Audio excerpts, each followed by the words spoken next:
mengajukan gugatan ini tentunya hanya menyampaikan kepada publik, ya, menyampaikan kepada publik bahwa keputusannya yang diambil oleh PJ ini belum tentu benar, ya. Kenapa? Karena beliau tidak merasa bersalah, nggak ada yang kurang bagi beliau dalam perjalanan dia sebagai dirut kan, nggak ada yang kurang kan, dia bekerja dengan baik, itu. Jadi beliau masih menganggap bukan menganggap saja, bahkan hampir semua tahu kalau alasan pemberhentiannya itu hanya beralasan kurang komunikasi, komunikasinya tidak berjalan baik. Saya pikir ini pendekatan yang keliru, alasan yang keliru. Pendekatannya ini lebih kepada kewenangan gitu.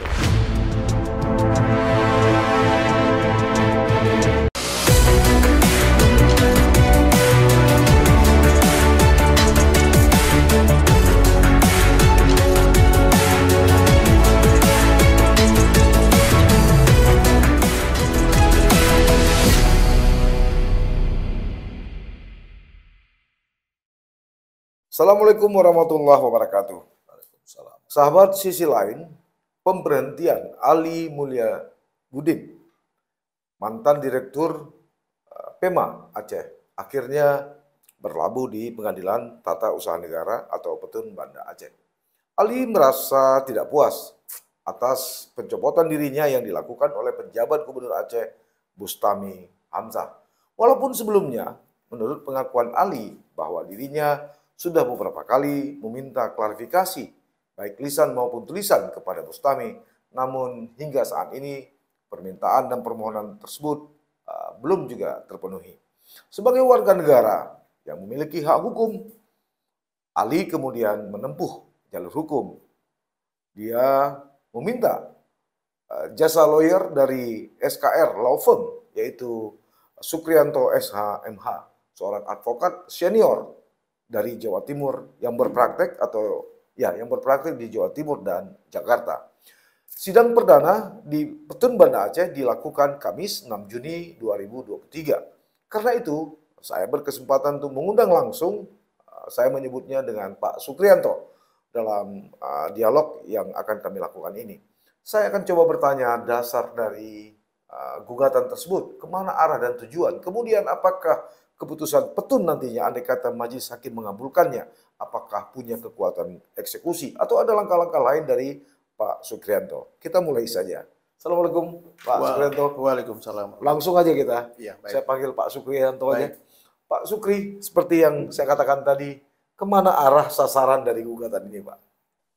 Sebagai warga negara yang baik dan taat hukum, tentunya di sini kalau memang ada haknya yang dilanggar,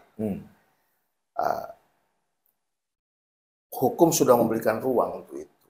Nah, dalam hal ini konteksnya Pak Ali, klien kami, karena memang beliau ini kan yang mendapatkan dampak langsung terhadap keputusan yang diambil oleh PJ Gubernur saat ini, ya, terkait dengan pemberhentian dirinya dari Dirut PT Pema. Ya.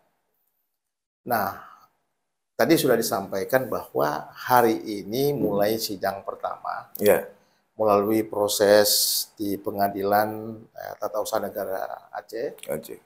Tadi agendanya adalah masuk ke tahap pemeriksaan persiapan. Tentunya di sini harus kita tahu bahwa tujuan daripada menggugat Bang Ali ini untuk mengembalikan haknya sebagai dirut. Kenapa? Jabatan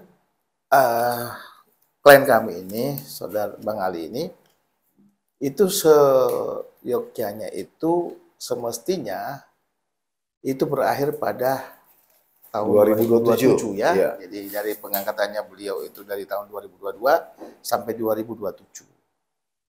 Nah ini Bang, jadi ternyata 2024 ini ya 2024 ini ya digantikan oleh PJ Gubernur Aceh. PJ Gubernur, di mana SK-nya beliau, pengangkatan beliau ini Bang Ali ini adalah pengangkatan SK daripada Gubernur definitif sebelumnya. Ya. Maka dari itu, karena alasan pemberhentian ini, pencopotan ini tidak sangat beralasan secara hukum, dan tentu di sini ada beberapa hal yang harus kita sampaikan, bahwa keputusan tersebut menurut pandangan kami, menurut hemat kami, bahwa tidak memenuhi syarat. Ya, kenapa? Alasan daripada pemberhentian ini hanya mendasar pada tidak ada komunikasi. Apanya komunikasi yang kurang lah. Ya. Lemahnya komunikasi. Lemahnya komunikasi. Ya. Nah, ini yang menjadi dasar yang dijadikan dasar oleh PJ Gubernur Aceh. Ya. Itu, Bang. Jadi tentunya di sini kalau hanya mendasar kepada lemahnya komunikasi, saya menurut hemat kami itu sangat tidak masuk. Mengada-ngada kan? Yeah. Terlalu mengada-ngada dan sangat konyol. Yeah. Gitu, Bang. Yeah. Banyak orang yang sedikit pesimis dengan proses hukum di tata usaha negara. Sering sekali keputusan majelis kadang-kadang bisa tidak dieksekusi oleh pejabat atau tergugat. Di Aceh pernah Ketua Majelis Adat Aceh yang menggugat juga, malah sudah ingkrah hingga ke Mahkamah Agung. Ya. Tapi sampai beliau meninggal dunia, itu tidak dipulihkan, tidak dikembalikan. Bagaimana Pak Sukri melihatnya? Jadi gini, bingkai negara kita inilah, bingkainya kan berada di dalam bingkai negara NKRI, di situ ada merupakan negara hukum kan? Iya. Jadi ada pengadilan, salah satu way out, jalan keluar untuk saluran untuk memperjuangkan hak-hak yang dilanggar kan? Iya. Tentunya kalau itu tidak ada putusan pengadilan, sudah mempunyai kekuatan hukum tetap dan mempunyai kekuatan eksekutorial, tentunya semua itu bisa dieksekusi. Tinggal bagaimana pihak-pihak terkait di dalam keputusan tersebut untuk melaksanakan. Kan? Hukum itu dibuat untuk dan dilaksanakan dengan cara etikat baik, niat baik. Yeah. Kan? Yeah. Makanya saya kurang sependapat kalau itu langkah-langkah di pengadilan tun itu tidak efektif. Ya percuma dong menurut saya kalau itu dianggap tidak efektif, percuma dong ada pengadilan tata usaha negara kan? Iya. Nah, itu sebuah sikap yang pesimis lah ya. Nah, jadi di sini pengadilan ini kan sarana untuk kita menyampaikan atau memperjuangkan hak-hak kita. Dalam konteks ini adalah pengadilan tun. Di tun ini kan berbicara mengenai keputusan berbicara mengenai keputusan administratif. Ya. Eksekusinya juga melalui proses eksekusi administratif. Kan? Nah, dalam konteks sebuah keputusan, kalau itu sudah dibatalkan oleh pengadilan tun, tetap bisa dieksekusi. Dengan cara mengajukan permohonan pelaksanaan putusan kepada pengadilan setempat. Pengadilan setempat memberikan pemberitahuan atau menyampaikan permohonan kepada pihak termohon untuk melaksanakan isi putusan tersebut. Nah, kalau memang ada termohon ini juga tetap tidak melaksanakan, berarti dia tidak mengindahkan putusan pengadilan. Kalau tidak mengindahkan putusan pengadilan, berarti bukan warga negara yang baik dong. Apakah bisa dipermasalahkan? Bisa, kan? Bisa. Mengenai negara hukum kita sepakat itu. Masih ada celah juga ya? Banyak. Gitu. Nah, jangankan yang baru, jangankan yang perkara yang sudah mempunyai kekuatan tetap, yang sudah dieksekusi saja bisa kita pulihkan kembali kalau memang keputusan itu berbalik misalnya sudah kasasi, ingkrah, dieksekusi, ternyata begitu PK-nya dikabulkan, bisa dipulihkan kembali eksekusi itu. Itu Mas. Iya. Ini kan butuh waktu lama ya, sampai bisa jadi berbulan-bulan ini. Iya. Kita berharap paling tidak keputusan tun pertama, tingkat pertama ini terjadi sebelum tahun inilah ya. Sebab kalau tidak ada halangan, PJ Gubernur Aceh ini akan berakhir Maret 2025 gitu kan. Nah, apakah katakanlah misalnya nanti sudah ingkrah, lalu Bustami ini tidak lagi menjadi PJ, tapi masih tetap bisa dipulihkan gitu ya? Iya. Karena itu putusan mengikat ya, bukan pribadi ya. Jadi kalau dalam konteks perkara ini, di tun itu juga ada dikenal dengan putusan permohonan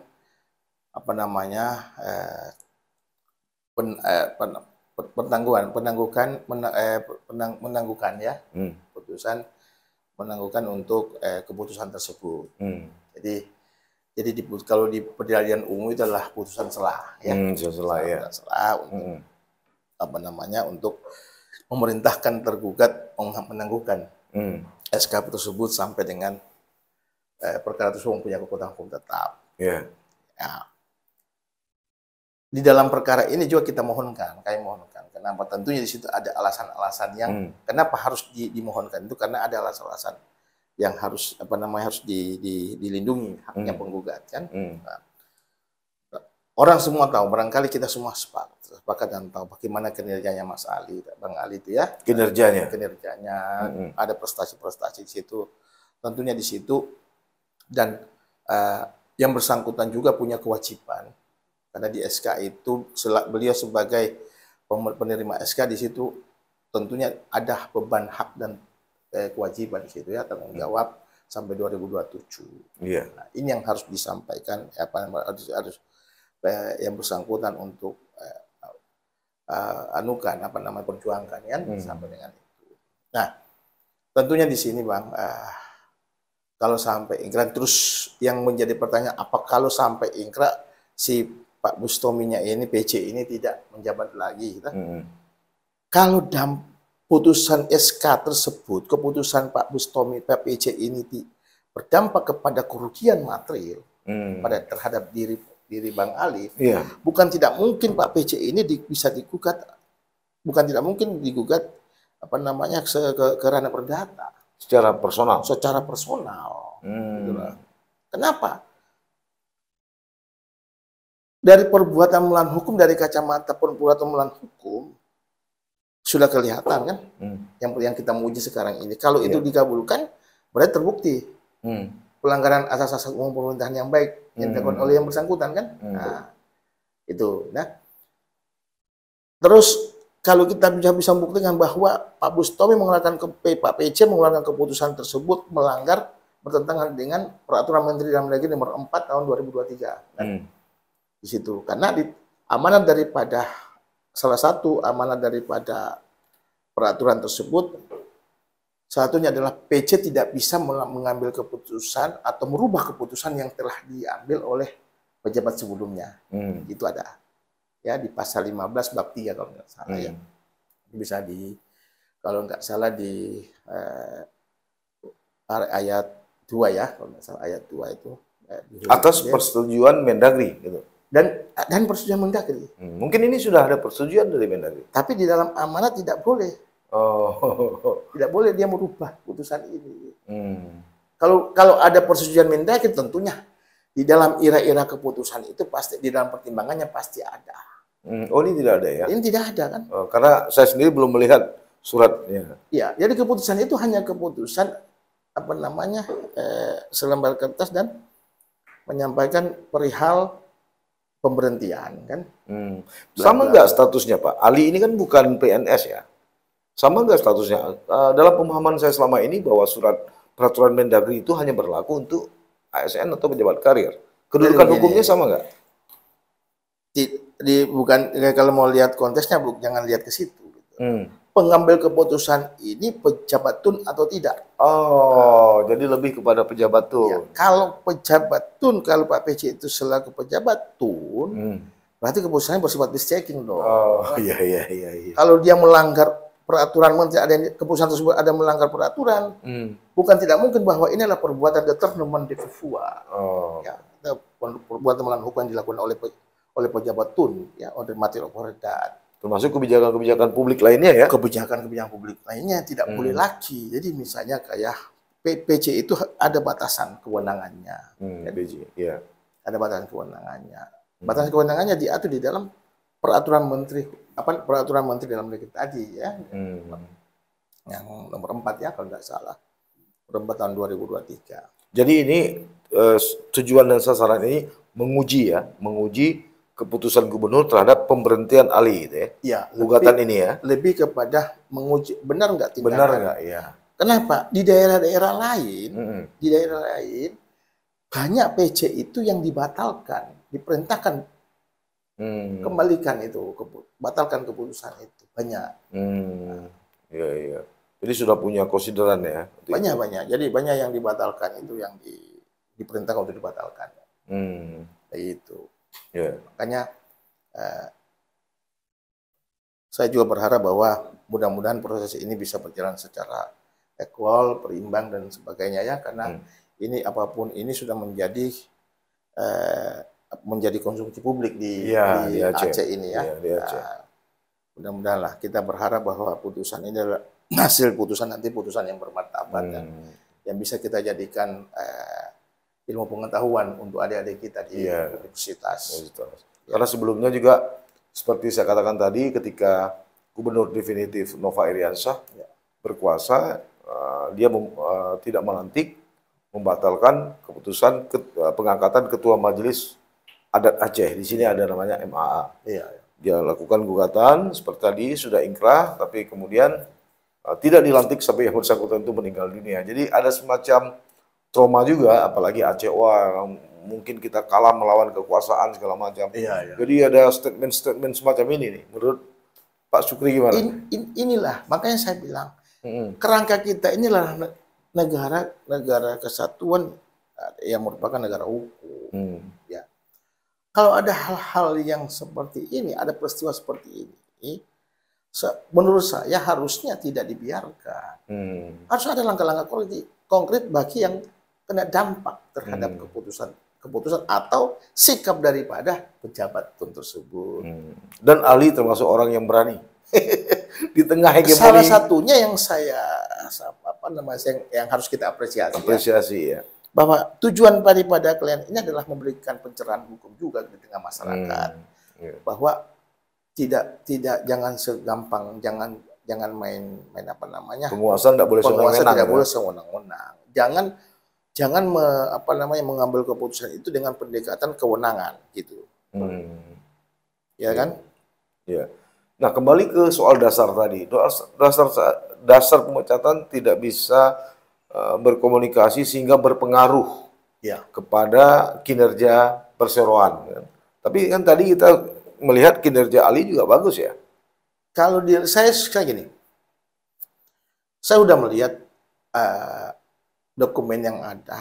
Saya minta kepada Bang Ali untuk menyampaikan apa aja selama menjabat kurang lebih dari sejak sampai sekarang kurang lebih 2 tahun ini, apa saja prestasi yang diraih oleh yang bersangkutan kan. Tentunya saya melihat di situ sangat luar biasa. Gitu. Ini kalau dokumen ini kan tentunya hal-hal yang tidak bisa dibantah juga. Nah, sesuai dengan keadaan yang sesungguhnya kan. Itu. Nah, ini yang juga kita sampaikan juga di dalam gugatan, kita menyampaikan juga sedikit prestasi daripada beliau kan. Tentunya kalau ada prestasi tentunya di situ nilai mengikuti kan. Nah, itu. Ya. Biasanya kan sebelum masuk ke pokok persidangan ada mediasi ya biasanya, Pak. Di TUN ada mediasi. TUN itu kan prosesnya kan ada dismissal, ada pemeriksaan persiapan. Biasanya di pemeriksaan persiapan itu disarankan untuk damai gitu ya. Damai dan sebagainya sebelum masuk ke pokok perkara kan. Iya. Di dalam proses di dalam proses persidangan persidangan itu pun sampai sebelum putusan akhir itu pasti memungkinkan untuk berdamai kan. Iya. Dan kira-kira ada nggak arah damai nanti? Misalnya ya diajak berdamai tapi Ali nggak dikembalikan gitu. kalau masalah damai bukan wilayah kami juga untuk memastikan kan, tentunya di situ bergantung pada Bang Alinya kan. Bang Ali tentunya Bang Ali juga harus tidak terlalu muluk-muluk lah kalau hanya. Jadi gini, tujuan daripada prinsipal kami ini mengajukan gugatan ini tentunya hanya menyampaikan kepada publik, ya, menyampaikan kepada publik bahwa keputusannya yang diambil oleh PJ ini belum tentu benar, ya. Kenapa? Karena beliau tidak merasa bersalah, nggak ada yang kurang bagi beliau dalam perjalanan dia sebagai dirut kan, nggak ada yang kurang kan, dia bekerja dengan baik. Itu. Jadi beliau masih menganggap bukan menganggap saja, bahkan hampir semua tahu kalau alasan pemberhentiannya itu hanya beralasan kurang komunikasi, komunikasinya tidak berjalan baik. Saya pikir ini pendekatan yang keliru, alasan yang keliru. Pendekatannya ini lebih kepada kewenangan gitu. Ya. Ini kan PEMA ini kan perseroan terbatas. Walaupun ini adalah milik pemerintah daerah. Oke. Di dalam perseroan terbatas kan ada komisaris. Ya Pak ya. Apakah bisa langsung? Harusnya kan komisaris nih yang memberhentikan seorang dirut gitu kan. Apa bisa langsung sebagai pemilik? Ya Pak komisaris itu kan tunggal kayaknya dia. Kalau di ada beberapa komisaris. Saya belum lihat persis, makanya saya mau mempelajari lagi. Kami mau pelajari lagi lebih dalam lagi terkait anggaran dasar dan sebagainya kan. Nah, kita hanya melihat daripada komisaris punya kewenangan untuk menghentikan, untuk memberhentikan, mengangkat dan sebagainya, punya kewenangan. Tapi kan ada tata cara pemberhentian tersebut. Kan? Apakah pemberhentian ini pelaksanaannya ini keputusan dalam pengambil keputusan ini bertentangan dengan undang-undang atau peraturan lainnya kan. Terlepas daripada anggaran dasar mengakomodir kewenangan itu, tetapi tidak bisa anggaran dasar berdiri sendiri kan. Harus juga melihat juga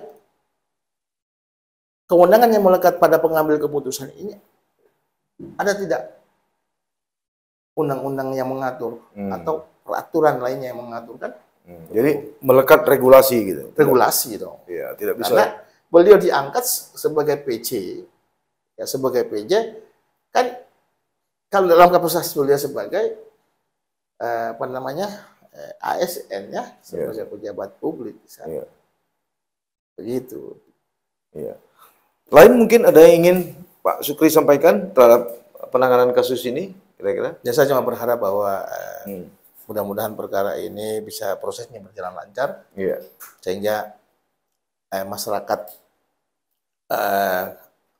Aceh ini yang mungkin saja punya image negatif terhadap pemberhentian, ada presiden buruk ini terhadap diri, yang dampaknya negatif terhadap diri Bang Ali ya, seolah-olah terkesan kalau Bang Ali keliru, salah, sehingga dipecat kan. Penguasa tidak pernah salah. Jadi mudah-mudahan ini nanti akan bisa berjalan. Jadi mudah-mudahan hasilnya ini bisa memuaskan lah pada Bang Ali dan masyarakat sendiri bisa tahu bahwa ternyata Bang Ali itu tidak salah dipecat gitu loh, dihentikan. Baik Pak Sukrianto, terima kasih atas kehadirannya. Sahabat Sisi Lain, itu tadi perbincangan saya dengan Pak Sukrianto, kuasa hukum dari Pak Ali, mantan Direktur PEMA yang diberhentikan oleh pejabat Gubernur Aceh pada April 2024 lalu. Saya tidak mengambil kesimpulan dari pembicaraan kami. Andalah yang berhak mengambil kesimpulan, tergantung dari sisi mana Anda menilainya. Kita nantikan proses-proses berikutnya di Pengadilan Tata Usaha Negara Banda Aceh. Mudah-mudahan ada hasil yang terbaik. Amin. Sampai bertemu. Assalamualaikum warahmatullahi wabarakatuh. Waalaikumsalam.